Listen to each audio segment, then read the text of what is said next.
What's going on, everyone? It's Adam and Craig with Grandstand Golf. This is our PGA DFS pick show for the 2021 Charles Schwab Challenge. Before we head to Colonial, Craig, let's take a look back at Kiowa. 4 of 6, I think, made it through. DJ and Xander were a little bit disappointing, but out of 6 picks, 3 top 10s, and gotta be pretty happy with that. That's getting you into the green most of the time. Paul Casey T4, Ancer T8, and Finau T8 as well. Yeah, I mean it was entertaining. It was good championship. Picks could have used been a little bit better, but on to Charles Schwab. On to Charles Schwab. Follow us on Twitter at Grandstand Golf. That's where you find everything, all of our content. Hit that subscribe button. Hit that thumbs up. Craig, do you want to do some picks for Charles Schwab here? I feel pretty good about this one. I feel like I'm zeroed in this week. Now, unfortunately, I do have a bit of a headache today. I think it's just the PGA Championship hangover. So, I'll be a little shorter. Maybe we'll have time to take in some of your picks a little bit more than usual. Maybe this will be the most liked video ever. That'd be a bad sign. Less talking, more liking. Yeah. Okay, my first pick. Collin Morikawa, 10,500 on DraftKings. He's third there, third on FanDuel as well, 11,900. So there's going to be kind of a common theme here with my picks. It's great form and it's great approach play. And Collin Morikawa has both of those. So in 9 stroke play events, he has 5 top 10s. So over half the time, he's getting a top 10. 1 win, 0 missed cuts. Pretty safe there as well with that floor. His 1 appearance here in 2020, he did lose in that playoff to Daniel Berger, that first event back in COVID-19. But he did gain 3.59 strokes in total per round at Colonial. I feel like it's a great fit for him. This week, I'm going to be looking at guys that can find fairways, find greens, and convert on the chances. Short gamers, guys that can maybe have a better putting week, but not necessarily great putters week in, week out. And that's Morikawa. But looking at his stroke gain approach ranks, this is with Zalatoris in the field. This is with Justin Thomas in the field. Morikawa is first over the past 3 months at plus 1.87. He's first over the past 6 months at plus 1.38. And when you zoom out to the whole year, he drops to third at plus 1.05. Still elite ball striker, one of, if not the best in the field on his approach play. Yeah, if you hadn't have selected Morikawa, I think I probably would have. I really like the pick. I think when you talk about the putting with Collin Morikawa, it is not good, but the things that when it is good, it's very good. Like it's not like when he has a good putting week, it's around 0. He just seems to get hot with the putter and actually really have good weeks. So it gives him probably more equity than you think of for someone combined with the world-class ball striking, but the putter upside is bigger. It's just there's so much downside. I feel like it is kind of narrowing too, and it's getting better, like steadily better. So more chance than say. Well, I hope for his case it is. Just as like a fan of him, I think exactly. If he can figure out the putting, he's going to be consistently a threat every time he goes to a tournament. Yeah, for sure.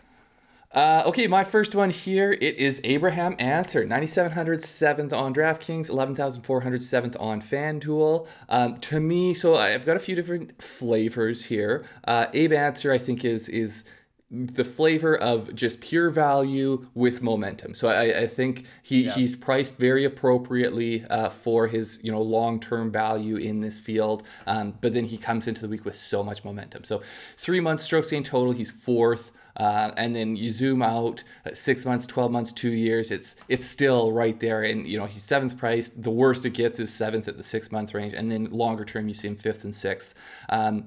The momentum coming in, though, is even hotter than the 3 months. You look at his last 17 rounds. He has been positive strokes gain in 16 of them.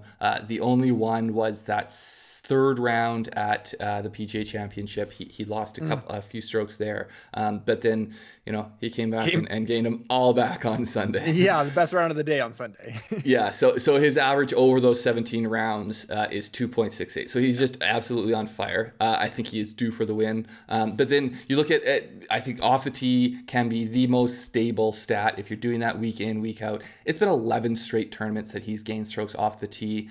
He is not doing it as a bomber. So, a place like Colonial where you can't necessarily just bomb it. It's all about being accurate, keeping your ball in play, giving yourself chances, hitting it into greens, chances to make birdies. I think he's going to be doing that. I think that's one of the safest thing you can count on, is that he's going to have a positive week off the tee.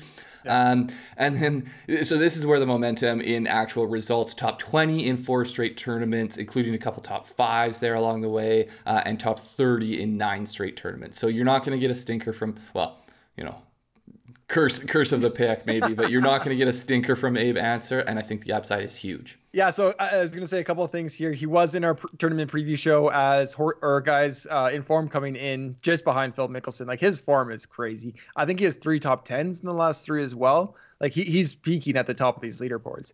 And then I was going to say, he does seem like that guy, like the can't miss prospect or can't miss guy that for sure is going to miss. Goes on to miss, yeah. Yeah. And I do realize now, after the start of the video there, he was my pick last week as well. So he was my high 7K pick last week, and he's priced up. Obviously, it's a totally different field we're looking at here, but I'm still happy to pay up it at 9,700 for him. Well, golf is a trendy game, and there's a reason why we ride these guys for a couple of weeks or week in, week out. And I got another one. It's Canadian boy Corey Conners, 9,400 on DraftKings, 10th on FanDuel as well. 11,000. Last 8 stroke play events. So looking at the kind of form coming in, half of them, 4 of 8, he's top 10s. But if you look at 7 of 8, it's top 25s. Like, that's incredible. Almost every tournament, he's top 25 or better. And in that time frame, 0 missed cuts. Again, looking at strokes gained approach, I think the most important stat for this week, most weeks, but especially this week, Colonial, I think, really demands good approach play. He's been positive strokes gained approach in 13 straight events. You have to go back. I think it was Zozo or CJ Cup, one of those events where he lost, like barely lost on approach. He has been so good on approach, so good ball striking, and 13 events straight, he's been positive. And at least in those, not just over 0, at least 0.34, many of them over 1, many over 2 as well. But the interesting thing is he has played here 3 times before. Corey Conners is a very different golfer than he was 3 years ago. In 2018, he was 8th. In 2019, he is 31st. In 2020, he is 19th. Just to give some perspective, in that 2018 tournament, he came in 440th in the official world golf rankings. So he's a completely different golfer than he was back then. I think that just shows it's a good fit for his game. And now that he's peaking like he is as this elite ball striker in the PGA, this is a course for him to do well at. And in those kind of 3 tournaments he's had, plus 1.59 strokes gained total per round. So playing very, very well here. Yeah, for sure. Yeah, I mean, the ball striking's there. It's just a matter of how his short game works. The putter has been good, and then we saw some signs of it not being great. I mean, it's just the consistency, I think, with the putter. But then the other thing, about those 3 starts, the 2020 one was a stacked field. We mentioned that in our preview show, but we I don't think we've mentioned it so far in this video. That field it was the first one back from COVID. It had essentially all of the top players at it. So a 19th in that field is a very good result. My next one, I'm going with your boy Tony Finau, 9,600. Well, he's not your boy technically, but I mean, he's a guy we all. Technically, he's Kevin's boy.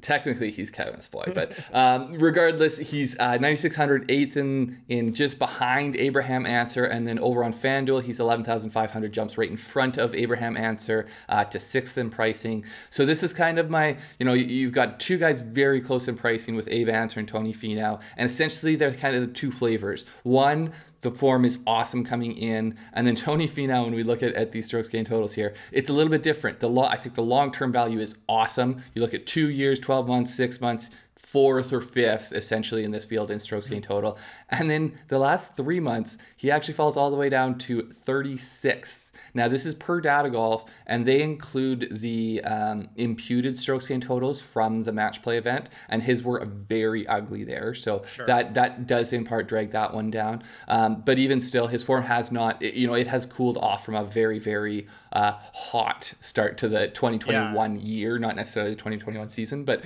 so the roller coaster recent form. miscuts in 3 of his last 5 starts. That does actually span over the match play. So I'm talking 3 of his last 5 stroke play events. Right. He's missed cuts. Not what you want to see. But then you zoom out, you zoom out a little bit further, and including the ones that he made the cuts in between those missed cuts, he's top 10 in 6 of his last 10 starts. So we've got 7 made cuts, 6 of those 7, he's getting into the top 10. So it really is just like feast or famine a little bit with Tony Finau right now. And I think likely we're going to get, I zoomed out a little bit to look at past years and whether he does go into slumps. And he maybe had one where he had 3 straight missed cuts on the back of bad putting and bad approach play, and it doesn't look like it's anything like that right now. It looks like, 1 week he lost a bunch of strokes with his driver and missed a cut. Another week it was his putter, he just missed. And then I think he narrowly missed at the Players Championship with just leaking a few strokes all over the place. But I think his perceived value is why I like the play. I think his perceived value is a little bit below what his actual value is. I think sometimes you get Tony Finau 8th in pricing in a field like this, and he attracts tons of ownership. But I think he should potentially be the highest owned guy at 9,600, and I don't think he's going to get there. And so my own value of him is higher than the public perceived value. Positive in all categories at the PGA Championship. So I don't think there's any lingering, his putter's not in a bad spot. His approach play's not in a bad spot. There's no lingering flaw in his game that he's carrying over. And then you look at those last 10 starts where I was saying he has all the top 10s. He's plus 2.18 strokes gained total. So there is this perceived value that he's not playing well of late. But his last 10 events, he's averaging over 2 strokes gained. So it's just I'm gonna take the chance on Finau having the good form and getting him at a value in price that I don't think the ownership is going to make up for what the value in price should indicate. Yeah, no, I think that's completely fair. I think public perception right now is the fact that he is slumping, but that's a very, very, very micro view of it. And like you said, doesn't tell the whole story of how he's been playing. And I think a guy with Tony Finau, I think of him as kind of handsy, more field player. And if that just kind of gets a little bit out of sync for a day on Thursday or Friday, that could mean a missed cut, like at a Players, where a lot of guys miss the cut. But overall, when that is all kind of connecting and in sequence, then he gets these top 10s. And that happens like more often than not, it seems like. A guy, honestly, I didn't know at the start of the week if he's going to be my player pool, but I think I'm going to keep riding Tony Finau. Did well for me last week. Yeah, for sure. Okay, my third pick. I'm going Charley Hoffman. Charley Hoffman at Charles Schwab, and it seems like a match made in heaven. Get those Charlies, Chucks, all lined up there. He's 17th on DraftKings, 8,700, 15th on FanDuel, 10,500. Again, just like Morikawa, just like Connors, I have a theme this week, and I'm sticking to it. Last 7 starts, 6 top 20s. His form is excellent. He had that second at Valero, Texas, 0 missed cuts. It's been pretty clean for the last few months for Charley Hoffman. He's been playing really well. Looking at his strokes gained approach like we did with Morikawa. Last 3 months, he's 5th in the field at 1.36. Last 6 months, still 5th at 1.17. And if we zoom out all the way to a year, the last 12 months, he's still 6th in the field at plus 0.71. So hitting the ball really well and hitting the ball really well as of late. So kind of getting better the past few months here and playing really good golf. He has 12 previous starts at Colonial. 12. Just to give some kind of perspective, those 12 starts are through 5 different sponsor names. So he's played this event under 5 different banners. Like he's been playing here a long time. But in those 12 starts, I'm trying to think what like Crown Plaza Invitational or the Dolce and I forget. There's a lot. all the different, I was just looking on the PGA Tour website and they're all listed there. I'm like, man, he's played this event a few times. I think he likes it. I think that kind of means he likes it. Well, he likes Texas tournaments, I think. Likes Texas tournaments. Large sample size though. So in that 5 top 25. So almost half the time it's a top 25. Only one miscut, and that was his most recent one. But I think the Charley Hoffman we have right now is very different from when he missed that cut. In those 45 rounds, again, really big sample size, he's gaining almost a stroke per round. So he's played this course a ton, and he's played it well. So with his recent form, with his approach game, with his history here at 17th pricing, I really like Charley Hoffman this week. Yeah, I'm just trying to figure out, the miscut. I'm trying to figure out what happened to the other round there because maybe he had a withdrawal one year, but it should be 46, you would think. 46? Oh, he had an MDF. Oh, okay. I'm counting Yeah. that as a made cut. An MDF. No, I got you. No, it makes sense though. So MDF, if it's not clear, they used to do this system where they essentially had two cuts. They had a cut after 2 rounds, and then I think it was the bottom 10 remaining after the next round. Essentially, I think they don't call it cuts because they got paychecks. So it wasn't like a cut, but they essentially had to reduce the number of players out there on the Sunday. It's a gray area now looking back. It's a gray area. Yeah, no, but that's fine. It answers the question for me that I was like, why is that number what it is? Yeah. So I like Charley Hoffman. I like his form coming in a lot. I like all the things you're saying.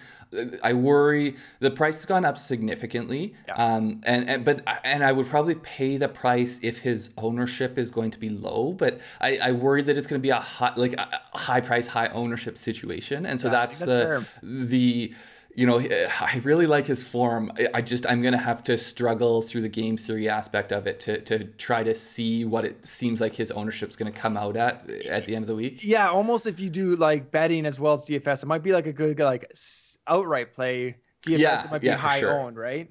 Yeah. Where places you don't have to worry about ownership, I love the play. I just kind of want to wrap my head around what I think his ownership at that price is going to be. Yeah. Okay, my last one here. I'm going Chris Kirk. So this is, I kind of feel like Hoffman should be priced around here, except for Chris Kirk's recent form. But you look at 7,600, 31st in the field, 9,100 over on FanDuel, 37th in the field. I just think we're getting great value. So strokes gained total, the last 3 and 6 months are why I like the value. He's 16th in the field, 1.3, 1.24 essentially. And then you zoom out a little bit further, even at 12 months, 2 years, we're getting decent value, especially on that FanDuel price. I think the long-term form is good enough, and the recent term form is so the 3 months form is good, but then he's coming off of 2 miscuts, 2 straight miscuts. So his 2021 results are good. 11 starts through the calendar year so far, 3 miscuts. 6 top 20s, over half the time he's starting a tournament, he's getting into top 20, and 4 top 10s with the tie for second at Sony, which, we've spoken at length about how clutch that was to secure his card off the medical exemption. But to me, this is a little bit of a buy the dip situation. We're looking at back-to-back poor weeks, back-to-back missed cuts, including probably a more high-profile one at the PGA Championship. Mm-hmm. I didn't play him at the PGA Championship. I like him more at a course like Colonial than I do at a course like Kiowa Island. So there was a few guys like him or Tringali or these guys who I have liked their play on the PGA Tour recently. But that's where it's like, okay, but like PGA or, major championship on a coastal course, that's where like those Lowrys and the Caseys and the, I was gonna say it's coming back to the podcast where like those grinders, those gamers, they the ones who don't show up with their strokes gained numbers over the course of all of these in and out PGA Tour weeks. But I think Chris Kirk, his form in the regular PGA Tour is good. So he was negative strokes gained ball striking these past 2 weeks, so the miscut at the Valspar and then the miscut at the PGA Championship. But that was after 6 straight weeks of positive strokes gained ball striking. So I do think that it is of concern, like has he lost his ball striking form? Right. But I'm gonna buy the dip. I think that he hasn't. I think we've seen the evidence that his ball striking is in a good place, and we just kind of have to weather those 2 miscuts, look beyond that to what his form was. But then, the clincher for me, he's a former winner here, and not just a former winner. He has 10 starts, 6 top 20s, and I don't think he has a missed cut. So pretty good form here, and I think you're getting value with the near term form coming into the week. And it is one of those courses we talked a little bit in our previous show where it seems more predictive than other courses, and it also kind of seems like the guys that do well here do well fairly often. Mm-hmm. Like they don't miss a cut. If you do well here, you usually do well here year in, year out. So there's some stickiness to the course, unlike the stickiness of the grass last week. Yeah, stickiness to exactly. Okay, those are our picks. I do want to say, oh, I lost my headphones here, Craig, so I'm talking into nothing. There we go. I'm back. Okay, I do want to say that it does look like there's going to be some wind, and we don't know the tee times yet. We're recording this on Monday. A lot of our stuff will come out Tuesday. Everyone's kind of getting over the PGA Championship. It was a great week, but with these picks, they could change by Wednesday night. They're not going to change, but our allocation. So what do we have coming up? Our preview and first look, that's out already. Go take a look at that. DFS model will be up soon on our website. Our sleeper show will come out Tuesday. But with that, our Wednesday night live show with the wind, we could look at waves that might have significant, advantages. So tune into our Wednesday night show. That's when we're going to go through our entire player field here using our DFS model. Look at who we're playing, how much of them, all that good stuff. The model, all that is below in the description. And then our showdown shows Thursday, Friday, Saturday. We're going to record those and get those out those nights as well. Yeah, what Adam's trying to say is there's never been a more important time to tune into the live show. So we'll see you guys. Check out the sleeper show, but we'll see you at 9:30 Eastern, 6:30 Pacific on Wednesday night. Yeah, sounds good. Thanks, everybody. Take care.